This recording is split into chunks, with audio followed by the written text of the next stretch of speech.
Hey everybody, super excited to be back again. And today we have David Johnston. So Johnston with a T, by the way. Sort of very successful entrepreneur, been entrepreneur most of your career. I think started at 19 in sort of the renewable space, right? So you got into renewables before anybody, or it was even a hot topic, and sort of launched 7, 8 companies before you were 30, and sort of then got into Bitcoin, did a lot of work in the Bitcoin really early on, seeded a lot of companies, launched venture studios, lived in Austin, and then moved to Puerto Rico now. Welcome, David Johnston, now COO at DLTx. Thank you for being here. Hey, Stefan. It's great to be here. Thanks for having me. Yeah, no.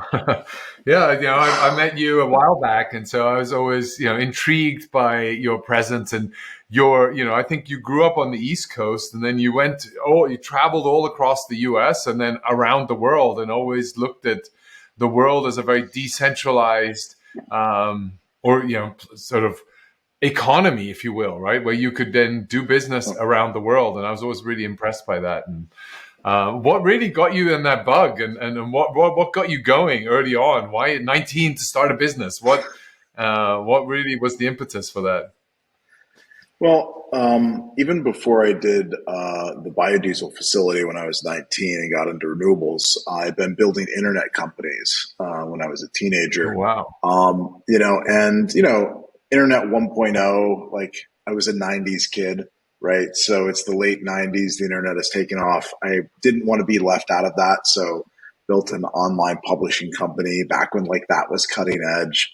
And then, sort of went from there, building online investment fund, basically doing Second Life. If you remember 2006, Yeah. the metaverse existed in the form of Second Life, right? Which was my first exposure to virtual currency was the Linden dollar, right? You could buy Yep. and sell property online with the Linden dollar, which was, an amazing experience and a great precursor for discovering Bitcoin in 2012 and be like, oh yeah, digital currency. I know exactly what people are going to do with this because I've seen what people did with this, right? People have built stock markets in world in 2006, right? People had built, all these property rights based systems.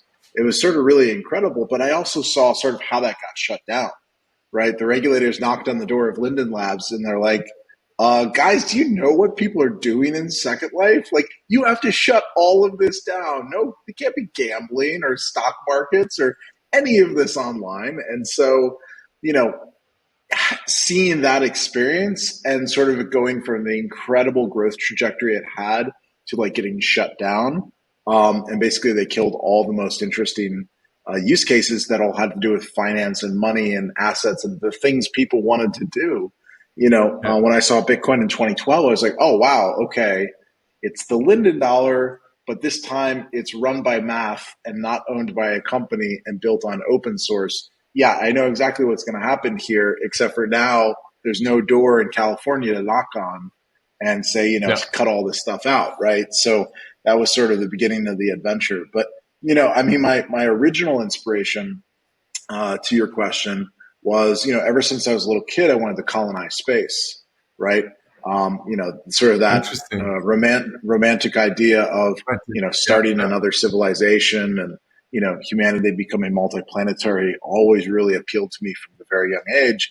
And I was smart enough to know that I was not going to be the NASA scientist that got selected. Like statistically, right? There are only like 100 of them.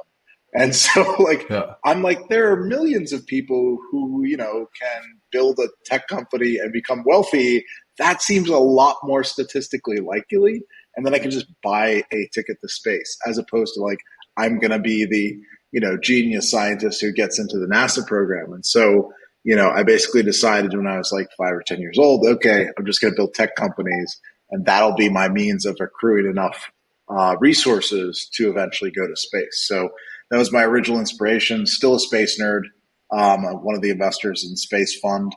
We fund a lot of early stage new space tech for all the stuff sort of after transport.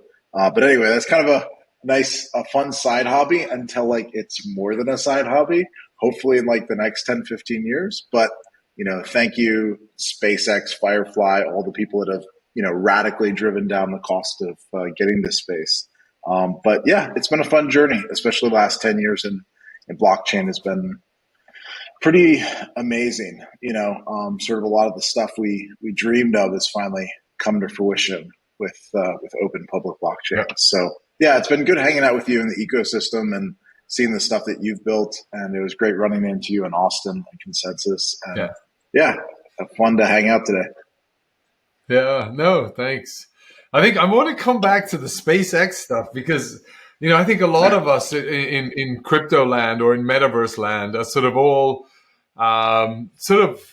in a way are science nerds, right? Or science fiction nerds, right? We love the ability of new frontiers and building out new systems that allow us to learn from the existing systems and then redeploy them. But I'm always intrigued, people say, what do you want to do in space? Why would you want to live in space? We've got the planet here. It's beautiful here on the one hand. And then on the other hand, it's like, what investments do you make or do I need to do in a space fund? Why would I put money in a space fund? What are the things that I need in space, right? And I think, are you seeing interesting innovations in that area? Yeah, I mean, there's a lot of interest in innovation, and there's effectively two different answers, right? There's the Elon Musk answer, which is like we're going to go terraform Mars, which I'm all for, but will take a longer period of time. Then there's the Jeff Bezos answer, which is, hey guys, we can just turn the moon into the new industrial base, right? All the Western countries don't want to use the Earth to make heavy, toxic manufacturing, but we all need these products, right? So the West shipped it to China. China is shipping it to Africa, right? Eventually, nobody's going to want these processes in their backyard, right? And so they have to go somewhere. And the moon is a really natural sort of solution because you think about a place with no air to pollute, no water to pollute, no neighbors to annoy, no, humans to, poison with these toxins. Like it's the perfect sort of desolate place to do the world's heavy manufacturing.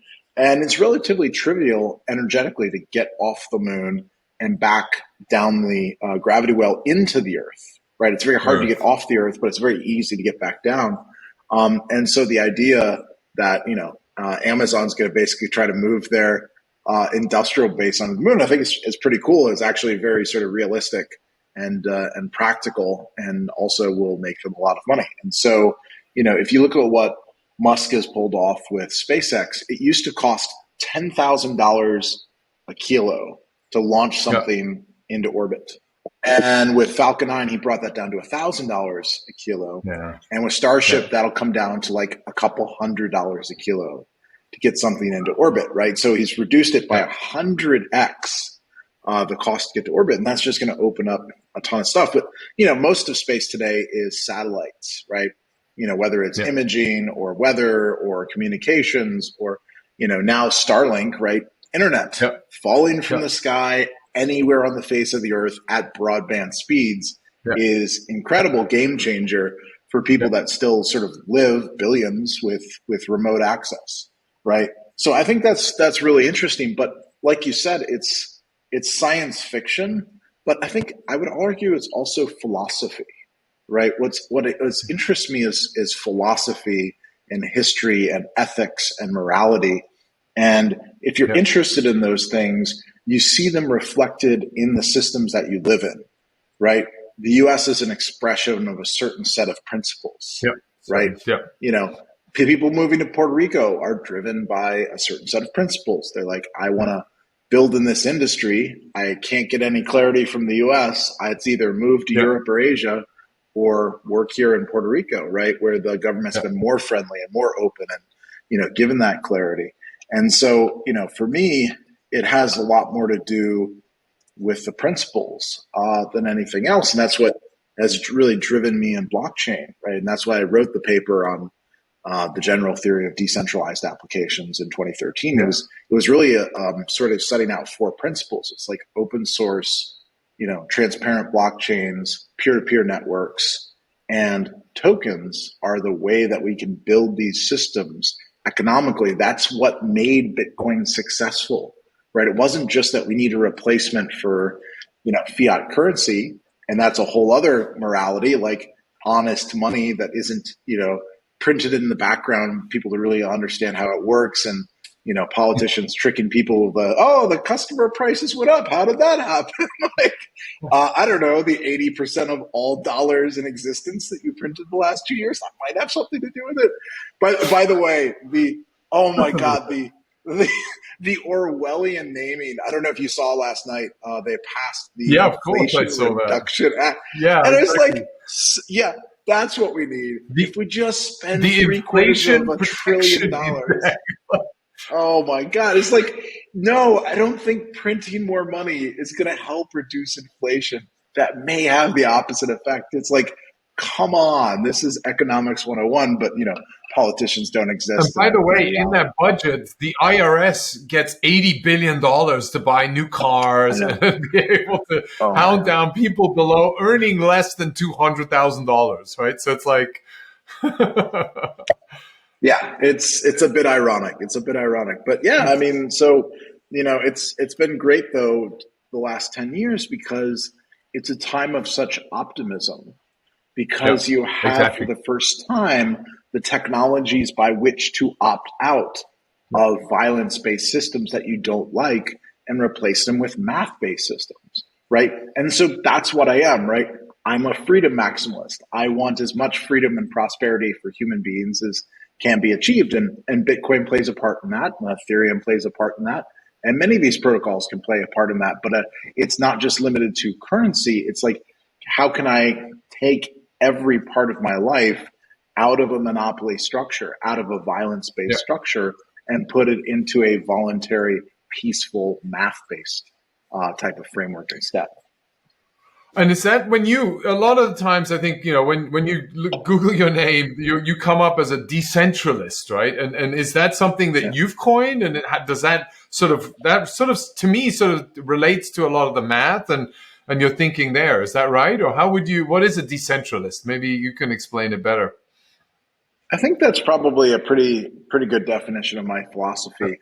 Famously, Thomas Jefferson was asked, how would you improve the government? And I think his reply famously was divide the parish into wards, as in decentralize, decentralize, decentralize, right?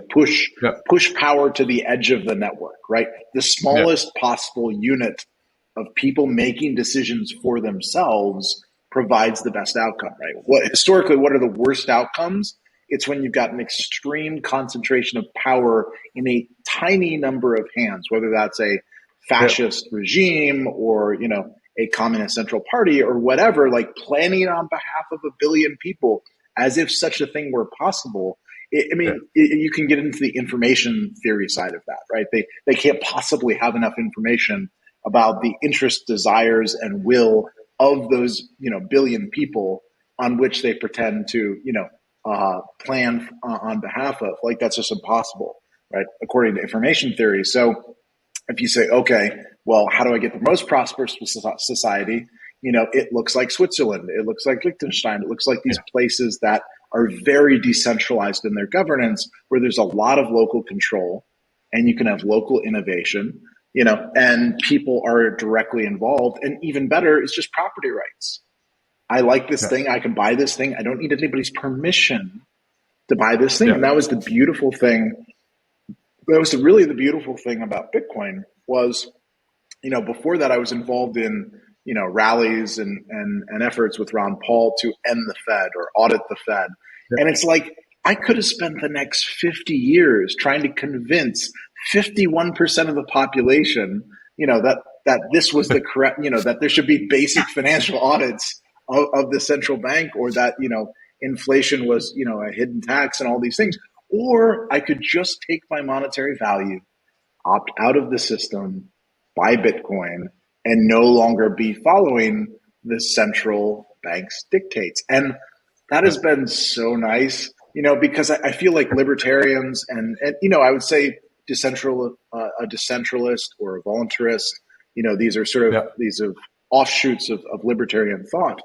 And, it's tough. The older generation, it feels like their only answer was education, right? If only we could get enough people to understand these principles, then eventually you can win an election. Then eventually these things will be reformed.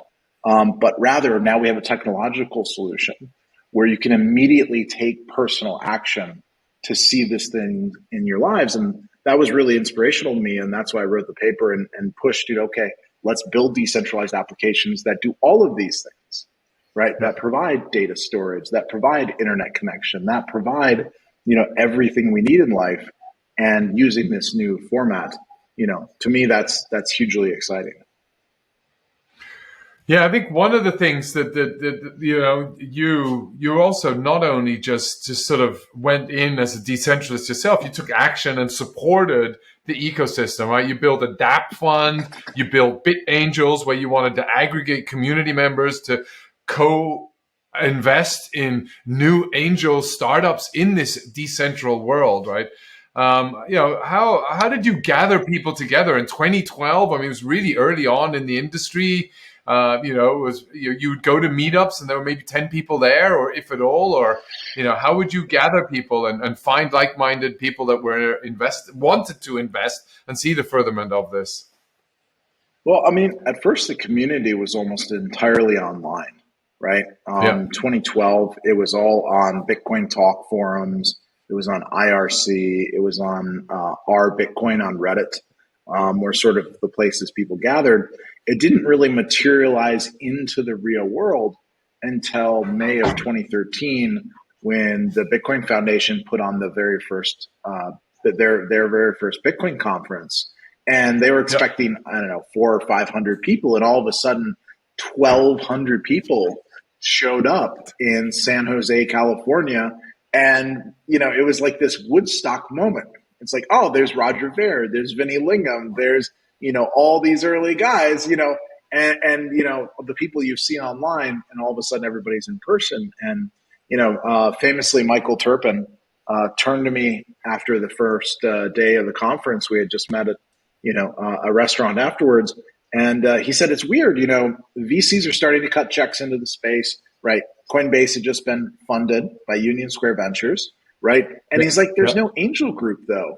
And I was like, how about we start one? And he was like, sounds great. We'll call it BitAngels. I was like, wonderful. I'll put the website up tonight. And he's like, cool. We'll have our first meeting tomorrow at the second day of the conference. And I was like, great. I'll make the post. And so we put up a post on Reddit, right? And we're, invited a few people. We crashed like the hackathon room and just like took a table in the corner. And all of a sudden 30 people showed up, right? And there's, Roger and all those early guys. And we're all talking about the next protocol, the next thing that we want to fund. We decided to have a decentralized angel group. So most angel groups at the time were like one city, like the Angels of New York or the Angels of San Francisco. But we're digital natives. Let's just host these things online, right? And we'll do a weekly pitch from anybody in the community is working on something new, right? And so that's sort of how it started out. And we had chapters in all the different cities. Like Matt Rozak, okay, you're the head of the Chicago chapter, and this guy's the head of the Hong Kong chapter, the Singapore chapter, or whatever. And that structure brought together sort of a huge number of people. And then Michael Turpin got BitAngels into TechCrunch, and then we got a lot of attention. Oh, there's a bunch of angel investors getting into Bitcoin. Then we had like 500 members, attending our stuff and investing. And so, it really took shape when J.R. Willett out in Seattle proposed Mastercoin, right? He's like, hey guys, Bitcoin's great. Let's put assets, and we'll put the details of those assets into the OpReturn field. I mean, he used something previous to OpReturn, but later ended up using the OpReturn field. And you had like 40 or 80 bytes, just a tiny amount of information you could put basically in the memo field of a Bitcoin transaction. But that was just enough, right, to be able to sort of interpret that information and say, okay, this isn't a normal Bitcoin transaction. This is Tether USD, right? USDT, which ended up getting built on Mastercoin later. So anyway, that was August of 2013. JR reached out to the BitAngels. I was the executive director at the time. And I said, this is really cool. I spent like 4 days going down the rabbit hole, understanding what he was proposing, understanding there wasn't really a technological barrier. There was a political and social barrier, which is the core developers didn't want assets on Bitcoin. That's what I figured out. I was like, pretty sure this is a decentralized system. I don't need your permission. I'm not going to ask for your permission. And so I just went ahead and wrote the information report, released it to the group, and said, hey guys, let's fund this. And they're like $5 million worth of Bitcoin flowed in during the last couple of days of the token sale. And that was a huge amount of money at the time, right? People that hadn't done even like crowd sales or crowdfunding that large at the time. And that was like a huge spark. It's like, oh, wow, there's a lot of pent up interest to fund these type of things and put additional capabilities on top of the Bitcoin blockchain. So that was the spark. Mastercoin eventually rebranded to Omni Protocol. That's where Tether got built on. That's where a lot of the early people made their start. Vitalik was making proposals to the Mastercoin Foundation about doing scripting on top of Bitcoin. The Bitcoin core developers like drew the line there. They're like, get out of here, kid. This is we don't want this on Bitcoin. And so he's like, all right. So, for better or worse, he left Bitcoin and started Ethereum shortly after. He shared the white paper with us, and we started all kind of getting into a Skype group, and that Skype group just blew up to like 200 people, all interested in programming on top of a blockchain, right? That's what people wanted to be able to do. And smart contracts and that concept of scripting on a blockchain that Vitalik had with his paper is really inspirational. And so I remember going to the Miami Bitcoin conference in January of 2014, right? This is, if you've seen the video online, this is famously where Vitalik unveils sort of what we've all been talking about on Skype and planning, and people are sort of like forming the team. And man, I've never seen so many people follow a speaker out the door after his talk. Like 400 people just left. Wow. I didn't even know who was after him, but they all left the hall, right, and just mobbed him in the side. It was like watching the network effect of Bitcoin developers sort of leave the room, right? And everybody's like, why does Ethereum have all the mind share? It's like they gave tokens to every developer that contributed to Ethereum before the Genesis block. Like they were really smart. I had conversations with Vitalik about this early on. I was like, he wanted to initially just do mining. And I was like, no, we got to reward developers that can contribute code, right? We have to reward people that don't have a mining machine, but maybe have, Bitcoin they can contribute, right? They can do that provably, right? Now that we have, cryptographically provable money. And so that was sort of the holy trinity is, okay, yes, we're going to reward miners, but we're also going to reward developers, and we're also going to reward people that provide capital. And that created like the basis of a much broader, developer ecosystem. The mindshare that they still have a huge part of today, I think came out of sort of those early incentives that really rewarded not just people with computation, but this is a network based on the idea of scripting. You need to, reward all these people that are going to write the scripts, right? And that's, I think, what's made the EVM, the Ethereum virtual machine, such a powerful base, like lingua franca. Everybody uses, even if they're not on Ethereum anymore, right? All these other protocols all use the EVM because nobody wants to rewrite all their code, right? Yeah. So it's been wild to watch it grow, but it's been a very fun last 10 years. I guess I got into Bitcoin in June of 2012, so I guess I'm officially just past my 10-year anniversary. So, congrats! Yeah, no, amazing. I mean, I think one of the things. So, I mean, if I summarize quickly, right, you went through Second Life where you saw the potential of really what digital currencies can do in a virtual world. You saw the infrastructure being built out in a decentralized nature, a scripting language that allows to be built on there. But ultimately, it was the networking of what this decentralized nature and what could be done in terms of business on this decentralized economy, the scripting language. And then you went out and you launched BitAngels to invest in all these companies building applications and services around that, and ultimately a scripting language that would allow to build applications on there. And then you launched a dApp Foundation or dApp Fund or something, right? Mm-hmm. Yeah, basically created the first VC that did all tokens. So we didn't make any traditional equity investments, right? As far as I'm aware, is sort of the first, maybe beyond people that were like pure Bitcoin, the first all token venture fund. This is early 2014. And so, ended up writing the informational report on Ethereum and on so many of the early protocols because, at that time, the spark had been lit and, people like, oh, if I do a token sale, these BitAngel guys will throw Bitcoin at me. And, that was the spark because that was a big debate early on. Like, should Ethereum, even among their founders, like, should Ethereum be a company and take, I think they had arranged like a $20 million check from Google Ventures and just, go be crypto Google, or should they be a token based, token sale based, sort of nonprofit like Mozilla Foundation, right, that used, the community funding instead of corporate funding. Right. And there was sort of a big debate in the early, team. And eventually Vitalik and the others decided, okay, we're going to go the nonprofit route. We're going to set up in Switzerland. We're going to do a token sale. And, that eventually won out. And then sort of everybody copied their model from there. Right. Not only do you need the token, but you need to be in the right place. Right. The U.S. hadn't given any guidance. Nobody knew how to comply in the U.S. And so it's like, all right, off to Switzerland. Right. Yeah. And the part of the story most people don't know is, Ethereum basically ran out of money in late 2015 because they had 45 developers all over the world. They had raised a bunch of Bitcoin, 17 million worth, but then you had the bear market hit, right? And that 17 million worth of Bitcoin became 10 million worth of Bitcoin, became 5 million worth of Bitcoin, whatever it was at the end of the day. And so, they really sort of were ultimately forced to make very practical decisions. Okay, we don't have time to perfect proof of stake.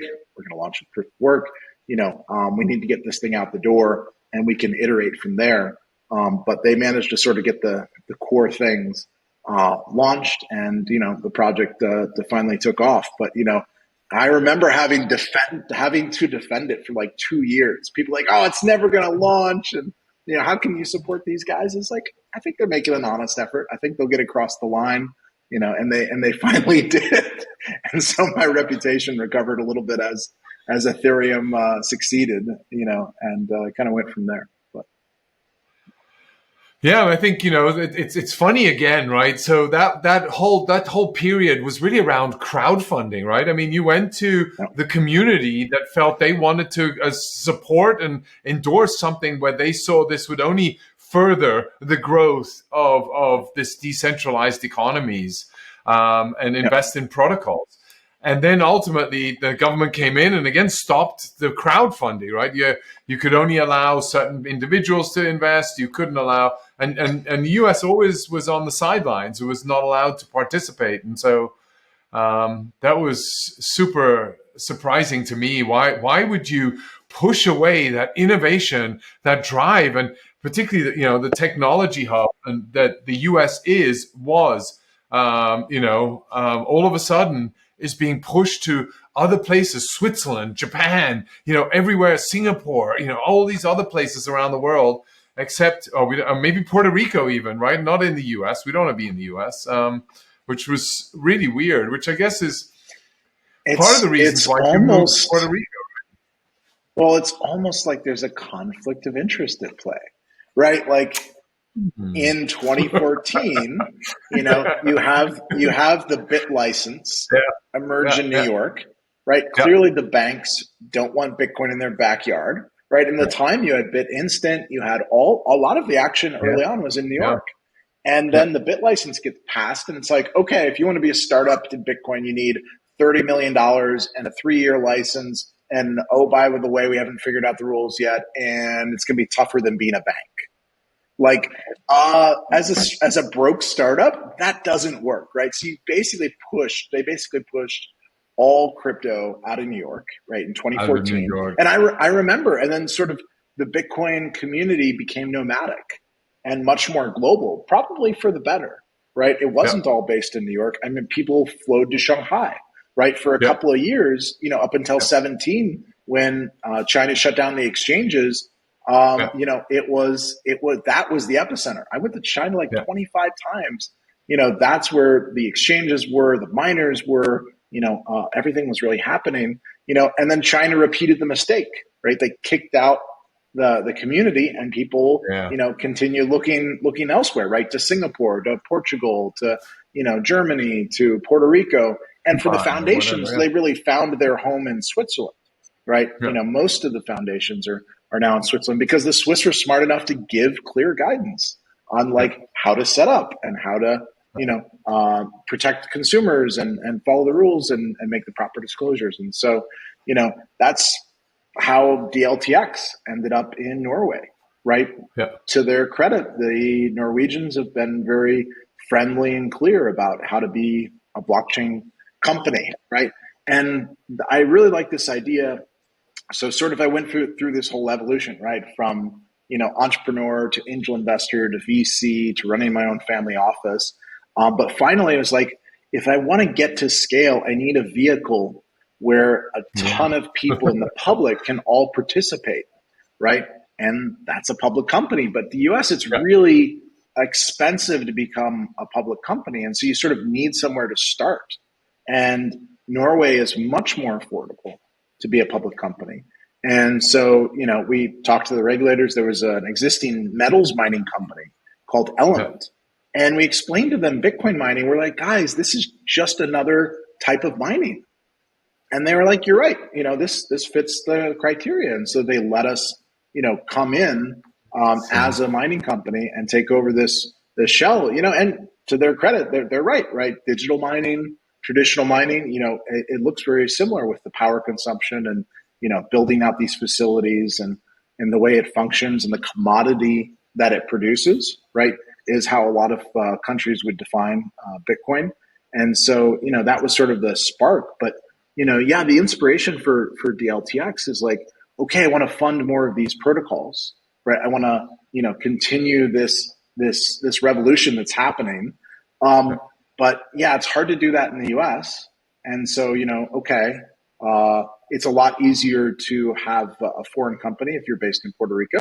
So, you move to Puerto Rico as an American, all of a sudden you have a different regulatory environment in Puerto Rico. And you can, run a company in Europe. You can be involved there and really sort of take it to the next level. And so I guess DLTx is probably one of the first all Web3, all protocol-based companies in the world, right? We don't have any traditional customers.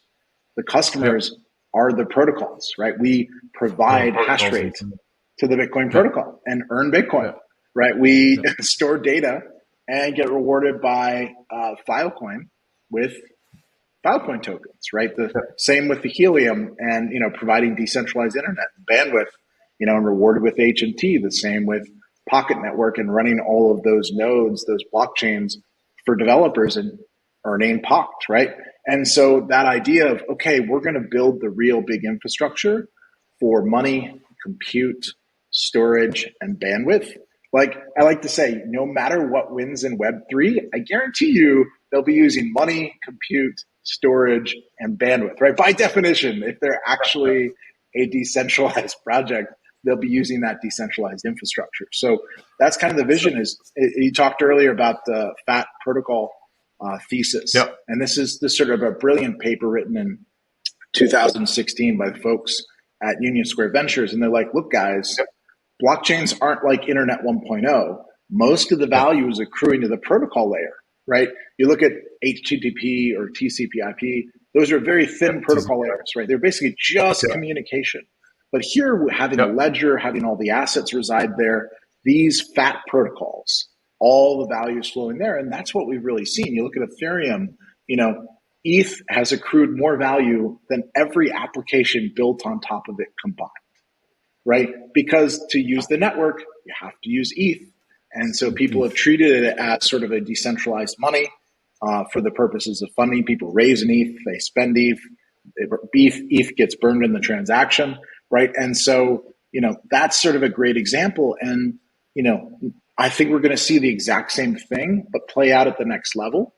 All these protocols need these base things: money, compute, storage, bandwidth. That is the fat protocol thesis of the fat protocol thesis, right? It's like, of all the protocols that are accruing all the value, it's the infrastructure layer they all need that accrues the value from them, right? And that's the entire thesis for DLTx. But having, built these Bitcoin facilities, Filecoin facilities, we have all these recurring revenues, and we're such a low cost producer. Like, even here in the bear market, like, we're producing these tokens way below the cost of the market. One, it's the best way for me to get these tokens. Like, no one will sell me Bitcoin for $6,500, but I can mine Bitcoin for $6,500, right? With cheap enough electricity and good operators and enough scale, right? And the thing, it's true for Filecoin, it's true for Helium, it's true for Pocket. And so, one, if I have that thesis, right, of wanting to run the infrastructure, running the rails, because that's where all the value accrues, then okay, I want to accrue as many of those tokens, and the most efficient way to do that is to run the infrastructure and vertically integrate the stack ourselves, right? So that's sort of how we ended up getting there. Though, definitely people are like, a public company? I was like, you don't understand. We're going to run this thing decentralist style. Offices are all over the world. It's all built on open source. Everything is a protocol, right? We're building smart contracts. Like, you don't understand. We're going to take the guts of this thing and basically map it to Web3, right? And push decentralization as far as we can, as fast as we can. Which is music to I think a lot of the audience's ears, and we are super excited about exactly that mission. But I want to come back to Oslo and Switzerland, right? I mean, Sure. Today, most foundations are setting up in very jurisdiction-friendly environments, as well as in slightly lower cost environments, right? And they used to start off in, maybe you'd go to Singapore, and then you'd go to Seychelles, and then you maybe go to Panama, or you'd go other jurisdictions. And ultimately, as you sort of look for more trust and faith in an economy, you tend to look where there's more stability, right? And both Switzerland and Norway represent some pretty stable, decentralized economies by nature, right? They're federalistic in their nature. And why did you choose? I was just out of curiosity, because I remember you were on the verge of moving to Switzerland. You were really pro Zug, and then. Now, then you chose Norway, which I thought was a really interesting move. And I'm just intrigued, because we're right now at the verge of, I don't want to be in Canada anymore. We're building now something that is really foundational, and I need to choose a jurisdiction, and it's not easy. No, there's definitely a lot of challenges. Yeah. Well, love Switzerland. I love the decentralist nature of the governance. It's the home to so many of the protocols. Crypto Valley has created a huge number of jobs, and the technology development going on, in the greater Zurich area is incredible. The challenge was that, you may remember, there was this lockdown thing. There was a virus going around, and it might have been illegal for Americans to travel to Europe for a couple of years. I don't know why. Maybe they thought we had that virus thing. They didn't have any of it over there, I'm sure. But it's like, for the absurdity, right? But I literally couldn't return to Switzerland, right? And so it's like, okay, well, I still want to build in Europe, but as a U.S. person, how do I navigate that, right? And you talk to a bunch of lawyers, and you're like, oh, if you're under the regulatory regime as a bona fide Puerto Rican, right? You live here, you work here, your family's here, all that. You don't have to worry about some of those U.S. regulations, and all of a sudden you can operate in Europe more freely. And so if you're going to come from any U.S. jurisdiction, Puerto Rico is effectively the friendliest place you can come from, right? And so I still spend a lot of time in Europe. It's nice they finally opened it back up for Americans to travel there. Only like last November, right? We're talking about the world's reopened for 10 months. So, I finally flew into Norway, but we had done the entire merger, the reverse merger, what they call a share exchange agreement, when we did the merger with Element. and made it DLTx. We had done all of that remote. We had never met the team. We couldn't go over there. You couldn't, it was Zoom. Like everything was over Zoom, right? And so, Amazing. it's really incredible, to answer your question though about the jurisdictions is like I had to understand it from a US person perspective, right? Because you can expatriate, but it's really difficult in the US to expatriate. There's a 65% exit tax, there's a 5-year tax audit, there's, interviews at foreign embassies, and there's a, year or 2 year long wait to do your interview. And you are applying for permission from the State Department to have the ability, the blessing, their blessing to give up your U.S. passport, and they don't have to say yes, right? Yeah. And it's like, okay, one, that's kind of crazy. Two, like, okay, then it's hard to get back into the U.S. if you want to visit and see, relatives or whatever. And so it's like, or you could fly 2 hours south of Miami, live in a tropical paradise, hang out with all your friends, and still be a U.S. person, but not under that regulatory regime. Yeah. Like that sounds like a pretty good deal. Like that's if you didn't understand why everyone in the U.S. is moving to Puerto Rico that's in crypto, that's the reason, right? It's effectively you go down that decision tree, and it's so much easier to just land, get a driver's license, buy a house, set up an office, and live here for, at least 6 months a year. But people are like, oh, how do you live there 6 months a year? I was like, I get to live here 6 months a year. It's a wonderful lifestyle. There's 3 million people in Puerto Rico. I'm not exactly getting island fever. Like there's 4 sushi places within 4 blocks of my house, and I live in the suburbs, right? Like there's lots to do, right? And so, as a U.S. person, being in Puerto Rico and working with a public company in Europe just ended up being the best combination. And I would say Switzerland versus Norway. Norway, the Oslo exchange, recently got rolled into Euronext. So now it's part of the largest exchange in Europe. And so Switzerland has their own exchange, but don't really have that equivalent sort of size of a public market. And so it's effectively the largest public market in the world that is crypto friendly, that I could get into, in an affordable and friendly way, right? And so for Europeans, it looks different. Like, oh, they don't have the US regulatory issue. Maybe it's tax optimization. Okay, they're moving to Switzerland. They're moving to Portugal. Is very friendly to crypto right now. And a ton of people have moved down there, and others are going to Scandinavia. It's what, as the nomad capitalist would say, everyone goes where they're treated best.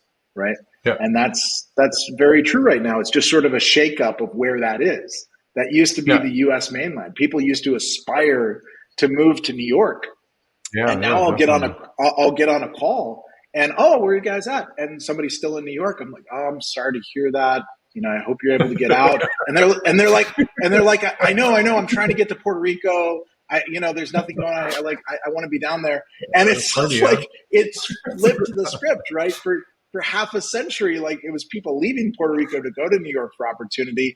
And now literally every friend I had in New York in 2013 now lives in Puerto Rico.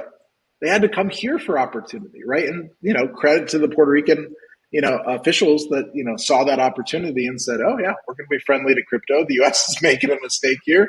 We'll take all those entrepreneurs, technologists, capital, jobs, and all the rest. And so, it's amazing sort of how it's shaking up, but it's almost becoming like a Singapore in America, right? That Freeport, which I think will be the wealthiest place in the U.S. Exactly. If you look at the cities that are most prosperous right now in the economy, I mean, from an economic standpoint, it's those that are really free. Right, the freer you are, and the lower tax you charge, the more talent you attract. Right, Puerto Rico, you got Miami, you got Austin, you got Dublin, you got Lisbon, you got Singapore, you got all these cities around the world that are really prosperous and attracting a lot of talent because I have the freedom of expression, I have opportunity, economic opportunity.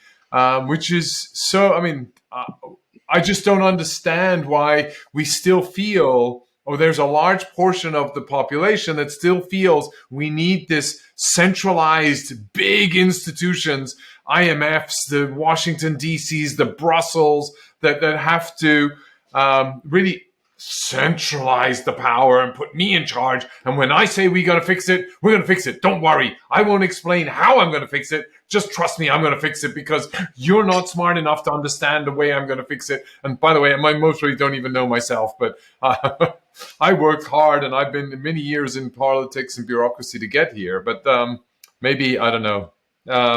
It's just interesting to see that prosperity happens where actually you can let innovation thrive and people be creative. Right. Well, I mean, it's almost tautological, right? Like innovations happens where it's allowed to happen, where it's possible to happen, right? Yep. I think historically, we should have a party in 2 more years in London because Yep. I look back to 1624, right? 1624 is when they passed the Parliament in the UK. Wasn't even the UK at the time, but England passed the Act on Patents and Monopolies. I don't know if you've ever looked this up. No. But the kings and queens used to have the sole power to issue patents and monopolies. Basically, I can choose the one guy that's going to have the right to produce the wheat and the, bowls and the clothes and like every industry, like it was the king's friends. Like you have the one legal right and we're going to squash anybody else. We're going to squash anybody else that tries to make anything. And so the Act on Patents and Monopolies in 1624 said, okay, first of all, not the king's power anymore. Second of all, we're going to say this is only applied to new inventions. Like you don't get to give this stuff out forever on all industries. And we're going to limit it. And we're going to say, even for new inventions, only for 14 years, which you might recognize got copied as the same amount of time for patents in the US and most of the rest of the world after that, right? And so what you did is you opened everything up. All of a sudden, anybody could invent something, gain from the fruits of their labor, right, for a time, and then over time, everyone was able to produce that product. It is not by accident that the Industrial Revolution started in England. It's because it's the only place it could have started, because it's the only place, right, after the English Civil War, that the Parliament had taken enough power away from the central royalty to make it possible. Before that, effectively, royalty could break and stop any innovation. And finally, you had just a little bit of space for people to create, innovation and wealth and new businesses and new concepts. And that explosion of ideas and inventions that came out of that led effectively to the next 500 years of history, right? To the wealth of the UK, to Western countries, invading and destroying other countries. Let's not sugarcoat it, right? And you look at this new wave, and it's like, okay, it's going to happen. The places, like you're saying, that are most free, because they're the ones that don't have that conflict, right? The U.S. has become very centralized when it comes to finance, and the Fed and the banks aren't really excited about the idea that there's a new kid in town who doesn't need their permission, who's just going to go and build. And that's very disturbing. Whereas, and they're popping up left in Europe don't have that conflict. Know where they are. Exactly. And so, whereas, places in Europe and other jurisdictions that don't have the world reserve currency don't have that conflict. And all of a sudden, it's going there. But we'll see. We're starting to see just the inklings that, some U.S., senators, people, politicians are, starting to see the value in crypto. People like the Texas governor saying Texas is Bitcoin country. All the miners that have moved there, we have operations that we've invested in Texas. And, as the Chinese kicked out the miners, a lot of that flowed into the West. A lot of the Western miners flowed into Texas. And so the jurisdictions that are being friendly are getting this huge boom, right, in jobs and technology and development. And so I think that's going to continue to build. But that's sort of one of the big prizes is flipping the U.S. to a friendly jurisdiction, and I hope that happens one day. It might take a while, but we're patient. Like we'll get there. If not, we'll turn Puerto Rico and all these other jurisdictions into the world's wealthiest places, right? Because that's where all the entrepreneurs are going. That's where all the intelligence is going. But I also found, if you look at the way the crypto landscape sort of evolved, right? It was all decentralized. Like you said, right at the beginning, we all met each other online, right? I didn't meet anybody in person. It was all through, Bit forums and BitTalk and all these other forums, Reddit, and where we all met each other and connected and were chatting. And only once, we actually met in person was some 2 years later. And so through that nature, I think we go back to being networked if we need to, right? I mean, we are Telegram. We all live on Telegram. You launched a business using Zoom. I mean, you yeah. I mean, a whole public listed company. Reverse engineered a listing. So it's, I mean, the way that can happen today is also super interesting to me. But other thing that I actually find uniquely different, right? When you refer to patent, a lot of people I talk to still have this mindset that I can only build a business if everything is patented. Whereas in technology, at least, I feel that you build the business based on the technology you share and motivate others to build on top with you, and also to verify that actually there's no fraudulent content in there. There's no way that you're trying to cheat on me. You open source your software, right? And so how do you see that transition, and where do you see open source software play in sort of the fat protocol world and in the decentralized world that you're building, and how, maybe share your vision around that, because I know you're a big proponent of open source software as well. Well, that's what I was going to say. Forget about Telegram. Signal is your friend. Open source, okay, communication, privacy is a good human right that we should be fighting for. I mean, Telegram is fine if you're going to post cat photos and it's something you would tweet out anyway. Who cares? Yeah. But if you have any expectation of freedom and privacy, I would not be using WhatsApp Telegram, or WeChat or Telegram, or things like that. Right? A lot of them are basically spyware. But yeah, I mean, open source is the prerequisite for the existence of this space, right? It's because Second Life wasn't open source that it could be shut down, right? By making everything open source, yeah, you get rid of copyright, you get rid of patents, you get rid of, state control over so much of this, right? And so, mostly patents for blockchain companies tend to only exist as a defensive mechanism against people that would wield them against you, right? But that can be also sort of a waste of time and energy. And so for protocols, we're just going to open source everything. And the truth is, few people compete on technology. Most protocols compete on philosophy. It's not that Bitcoin couldn't copy the code from Ethereum. It's they would never copy the code from Ethereum because they have a fundamentally different philosophy about token economics, about the way that they grow their blockchain, about so many other things. And it's true of Ethereum. Anybody can copy Ethereum. Well, one, that wouldn't get you their network effect, but two, everybody has a different philosophy. Oh, yeah, Ethereum's great, but to scale, we need this different algorithm. And they might be right. Avalanche has seen a huge amount of success. They have good technology. They have a different philosophy, and they've implemented that philosophy in their own blockchain, right? And so, people often get very tribalistic, and they're like, oh, this is the one project to rule them all. And it's like, one, that's not how technology works. That's not how network effects work. They tend to specialize around use cases. But three, these are different philosophies, and that's okay. We now have an open market for all these philosophies, and people can try effectively any implementation, right? I'm excited about what Neil Stephenson is doing with Laminar One, right? Having a layer one for the metaverse, I think, is going to be really important.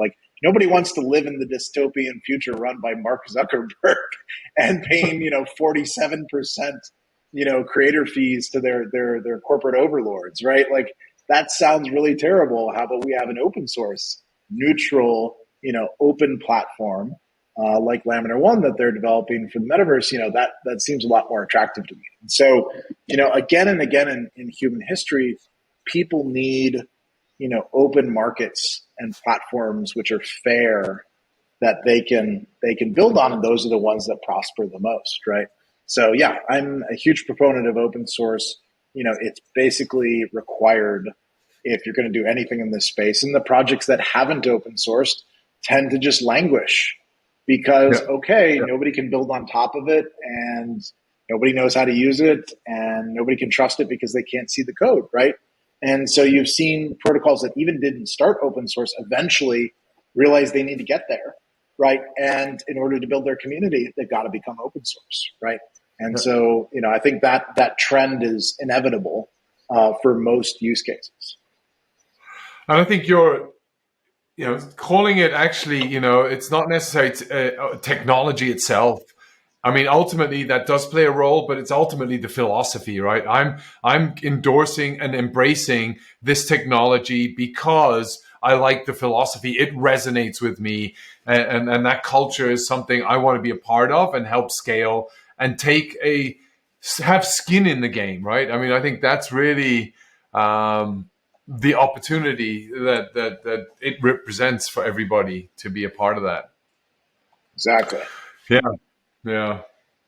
It's sort of it's a participation sport, right? That's what I love about crypto is you don't have to sit on the sidelines and, I'm a fan of that brand or that company. Like you are the operator, right? You can run the infrastructure, you can run a node, you can, get a wallet, you can tell your friends, right? There's no marketing department for, Bitcoin or Ethereum. It's the community telling friends, relatives, like this is something important. This is something I care about. This is something that's going to change the world for the better, right? And it's had a huge transformation on the lives of the people around me, that I got into Bitcoin in 2013, 2014, right? Had an enormous impact. And they could finally opt their wealth out of central control, out of the Federal Reserve monetary policy. I haven't cared or thought about Fed Reserve policy in 10 years. And I'm going to tell you, it's been a good 10 years, right? So, that is now an area, right, effectively of innovation is like monetary policy. And that itself is a philosophy. Should you have a scarce number of units? Should you have an infinite number of units? It turns out people prefer scarcity to infinite artificial inflation. So, who knew that, they make such a choice after only 6,000 years of evidence from the use of gold, right, to keep sovereigns accountable, that now that we have digital gold, people would opt into that monetary policy. It's funny, we launched trueflation.com, right? And what we wanted to do, and the reason why we felt that we needed to have an accurate and transparent calculation of what inflation really is. And where it's then ultimately coming from, and then can we try and forecast where it's going to go? And what we're hearing a lot of the times is, oh no, why don't you just try and predict what the government's doing and thereby predict what their result is going to be? But that's not the purpose of why we set it up. And so it's hard to sort of keep track and stay focused when you're constantly being bombarded with, is it going to be 9.1 or what is it going to be? No. You can see we're 30 times faster than they are. We have 20 million data items that we track versus the 10,000 that they track. And so why should we go back? Why would we go back? Why would we not do that? And you can see all of this online. And so when we did that, we felt that we have to stay that course and build other economic indicators around that. How do we create governance around that? And what does that look like if it's written in contracts? And how do you enable people to, protect their purchasing power? Because it's not, you want to still facilitate trade. We still want to do business with each other. We still want to be able to communicate with each other without having to pay more. I mean, and in fact, if you look at it, it's only because of technology has inflation stayed so low. If it weren't for technology, everything else would be way out of whack and inflation would be much higher. Well, I mean, you can see those graphs online where it's like, stuff the market prices and all the prices Yeah. go down, stuff the government prices and all the prices go up, right? Whether it's healthcare or, something like education, which why on God's green earth it should cost so much to get what is I know. effectively now free information, just, to get that magical credential. It's ridiculous, right? And so, but government doesn't have the price mechanism. And without the price mechanism, it doesn't have the information or the incentives to create rational programs, right? Yeah. And so it tries to approximate through politics, but it's a very poor approximation, also sort of led by lobbyists and special interests, as opposed to end users, right? And so, that's the key, is you have to, blockchain is such an interesting combination of technical knowledge, but also economic and philosophical understanding of how these things work, because you have to really understand both, right? I knew a lot of tech guys that they just didn't get Bitcoin because it was an economic thing. It wasn't really a technology thing. Satoshi didn't invent some brand new algorithm, right? He took existing pieces and put them together in a very novel way, and especially the tokenization and the fair way in which those tokens were distributed. That was the breakthrough, right? That created the community, that created the incentives, that created the security model for Bitcoin miners, and everything else flowed from that. I remember in 2012, people were like, "Oh, I'd never send, a large amount of money over Bitcoin. It's only, secured by a few $1 million of hardware," right? But now there are billions of dollars of hardware securing it, and people are like, "Oh yeah, that's good for almost any use case I can imagine," right? And so you had to go through that bootstrapping phase, but people forget that bootstrapping phase, right? And tokens are how you do that bootstrapping phase. Is you need to incentivize, people. I mean, Filecoin did this amazingly well, right? And DLTx, we're one of the larger Filecoin miners in the Western world. They said, all right, here's the incentive, go compete, provide data storage on the network. And now it's 17 exabytes of data on Filecoin. It's 1% of the global cloud already, and it's only been like 2 years. They've grown as much as I think Apple and Google and Amazon did in their first 6 or 7 years of existence. And it's all a decentralized crowd effort, right? Of thousands of miners all over the world. That's the model. If you understand that model, that's the breakthrough. As much as the technology, and there is great technology being invented, zero knowledge proofs and all these other amazing things, but you have to combine that with the right incentives, the right economic model, really, for anybody to care.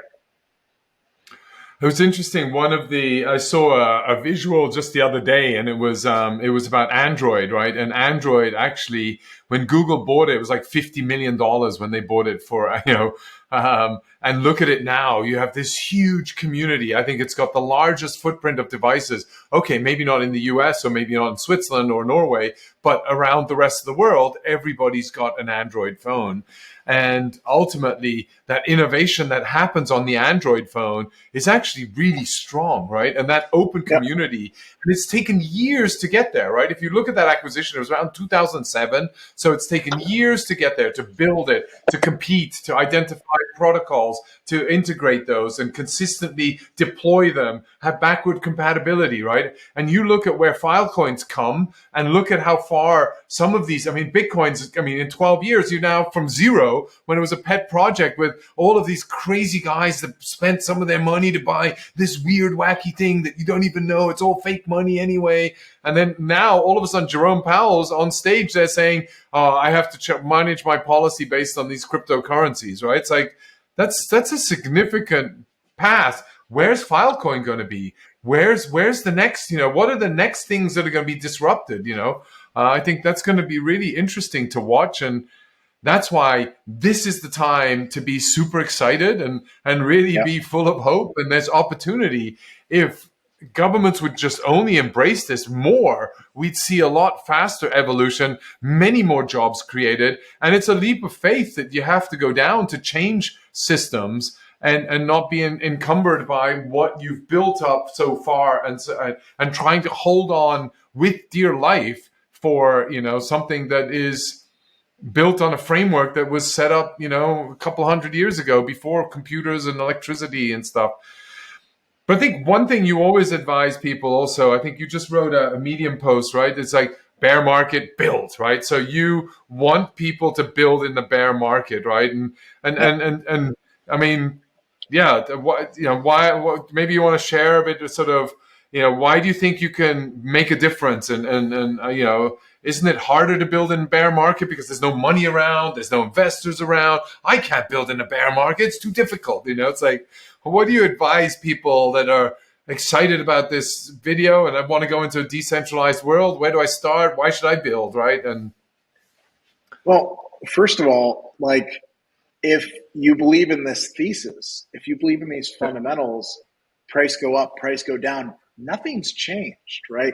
You look at the early days of the internet, you had the boom and the bust, right? In 2000, the number of internet users never stopped growing, right?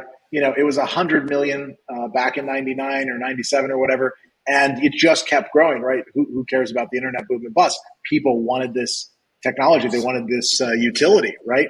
And so if you looked at the fundamentals, if you looked at the number of users, you could see the real future, right? And don't pay attention to the stock market up and down.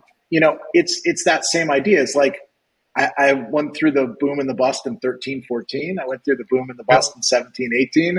Here we are in the boom and the bust in 21 and 22. But nothing has changed about the fundamentals. When I got involved, there were less than 1 million people in the entire world doing crypto. Now there's like 150 million people, right? So it's grown, 150x, this huge amount of growth. And I can clearly see these technologies getting to 1 billion, several billion users, right, in the coming years as interfaces get easier, as the platforms get more robust, as scalability kicks in, as fees come down, all of that's coming, and none of that has changed. And the second thing I would emphasize is there's always money for good projects. In fact, the shiny objects that were all promising 100x tomorrow and get rich, that stuff's gone away. The distractions have gone away, and all of a sudden, the people with real business models look really attractive, right? Oh, I can get 3x over 3 or 4 years. That seems like a great return. And so, the distraction goes away. Also, it's easier to hire great talent. We're getting pulled into all these silly projects that were overfunded. They've all run out of money, right? Because they don't know how to manage their treasury, and it's great firms that have a very reliable business model. I mean, this is why we built DLTx the way we did, right? You take our Filecoin division, right? We borrow Filecoin, we mine Filecoin, we repay Filecoin, denominated in Filecoin. Like, my margins haven't changed, whether Filecoin was 50 or 5. Like, I'm doing exactly what I did before. I'm still profitable. And people are like, oh, but you're giving up the upside. I was like, yes, I'm also giving up all the downside of the denomination, right? And so those sort of basic lessons that you learn by going through a bunch of bear markets, like to try to match your liabilities with the commodity you produce, those things, and sticking to those things and having the discipline to stick to those things, even when there's shiny objects you can chase, is sort of what differentiates people. And so, for us, this is an exciting time. We just announced a bunch more funding, with Baseline Growth Capital. We just announced, more hires. We just announced more divisions. We're going into this expansion mode because all the distractions are gone. We've got a reliable model. And it's like, now's the time to grab as much market share, mind share as possible. And we're not the type of company that goes out and does a bunch of hype. I would much rather build something real and then talk about what we've built than go out there and do a bunch of hype. And so, I think we're just getting to that point where we've built these divisions, we have all these operations, people are really starting to see the benefits of the model that we've built. It's like, oh, these are one of the guys that are really going to grow and persist the next 10, 20 years. And that's how I think about it. Like, almost everybody on our team, like me and Jonathan Mohan and others, have been around for 10 years in this industry. Like, this isn't our first bear market. and we're not going anywhere. Like, this is our thing the next 10, 20 years, right? And so, that's I think the big differentiator. And I think that's the other thing, right? The other argument you constantly hear a lot is oh, it's too late. I missed the boat. It's man, like I shouldn't get in there. It's like and you're even, it's like you just said it now. I'm in this for another 20 years, right? We're so early in this evolution that I think the opportunity's now, right? And every time you really build relationships in bear markets, you really find out who true believers are and who aren't. And I think that to me is a real important insight as to why the bear market is really the time to really build relationships that sustain and provide you in-depth advice around how to be successful in this market and where to put your money and how to invest versus when it's already a bull market, it's booming, and I just want to go in because this guy told me it's gonna go to the moon. Go, sort of. I just feel that whole mentality is just wrong. Yep. No, I agree. It's funny though. In 2012, I had the same feelings. I thought I was so late to the party. How did I not hear about this in 2009? What was I doing that I was so distracted to not see Bitcoin, 3 years earlier? You're like, normally I'm a very early adopter. Like the first 1,000 people, like, here it is. It's already been around for 3 years. Bitcoins are $10. They were like a penny. They were like $1. How did I miss out on that? But, you hear about it when you hear about it. And the truth is we're still so early. Think about it this way. I don't think anyone at this point would debate in the future, whether it's 20 years or 50 years from now, every asset in the world is going to be on a blockchain, right? Yeah. It's immutable, it's transparent, it's automated, it's smart contracts. So all wealth, right? Stocks, real estate, currencies, everything, right? There's like $400 trillion of global wealth, right? Yep. We're $1 trillion in to a $400 trillion transition. We are 0.25% of the way there, right? Yep. And in an exponential, when it's something is doubling, once you get to 1%, you're half the way there, right? Yep. That's really the inflection point in that adoption curve, right? And so, we're getting pretty close to that inflection point. We're getting close to that 1% level, but it took us 12 years to get to that 1%. It'll probably take us another 12 years, but we're talking about going from a $1 trillion industry to a $400 trillion industry in the next decade and a half. That's where we're headed. So if that's your fundamental view, like, get on board, grab an oar, help out a project, work on some open source, get involved however you can. Even if it's just understanding how this stuff works and becoming part of the community, you're going to be so much further along than anybody else that you know. Like, you're probably the first person in your social group that knows about this. It's like being the first guy that really understood the internet in your social group in 1997. That was really useful. That could guide your career. That could guide what's going to work and not work. And don't go into that publishing, newspaper job. Like, maybe you should make a website instead. Like, all those insights come out of understanding that fundamental trend, right? And so to me, we're still so early. We're just getting to the point where such amazingly skilled people are seeing something in Web3 that catches their attention because it's relevant to their passion, their interest, right?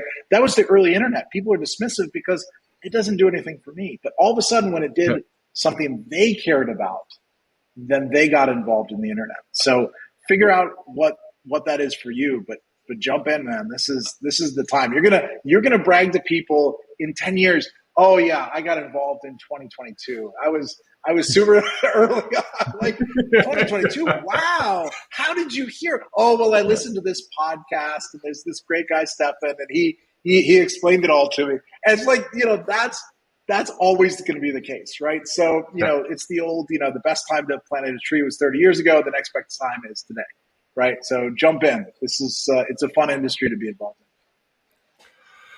in. Yeah, and I think that's sort of my view. It's like a fun industry. The people are great. You do have to learn on your own. You will make mistakes, but that's all a part of growing up in life. And this is still super early. And if the audience isn't excited after listening to this podcast, and we're on a trajectory to a $400 trillion tokenization of the planet with governance and smart contracts, then I don't know what will convince you and get you across the line. And if it's not, reach out to any of us on Twitter, on Signal, on any of these other channels. I think we're all available and love to bring good talent into this ecosystem. How can people get in touch with you, David? I mean, is it Twitter or your Medium post? Where's the best place to read up about you and follow you and stay in touch with your thinking and philosophy? Twitter is pretty easy. It's D Johnston, E as in Echo, C as in Charlie. So D Johnston EC is my Twitter handle. I think it's the same on Medium. But yeah, I tend to write on there about sort of this philosophy and economics and decentralization and DLTx and all the rest. But yeah, follow me on there. You can kind of have some fun and go through the history of the Medium posts. If you scroll all the way to the back, you'll find, the general theory of decentralized applications, right? Coining the term dApps and the first, informational report on Ethereum and a lot of the early protocols. So there's definitely some fun history in there. And yeah, I mean, to your point, the cool thing is there's no barriers, right? This is all open source. There's no people trying to keep corporate secrets to themselves. And it's going to be 14 years before any of this, gets into the rest of the economy. As soon as something is invented in crypto, boom, everybody has got it, right? The whole industry rolled it out. And so that's why things move so fast. It's because they can move so fast because they're all built on open source, right? So appreciate what you're doing to spread the good word, my friend. Yeah. No, thank you, David. Always super excited. Love hanging with you. And if any of you go to Puerto Rico, he hosts amazing meetups and events. And if not in Puerto Rico, it's at any of the other conferences around the world. So super good network. DLTx, check them out as well. And if you don't have their stock, you can buy their stock to get into mining, into a decentralized mining. So thank you, David. Thank you for your time. Thank you for your insights, and always a pleasure. You too, my friend. Thanks.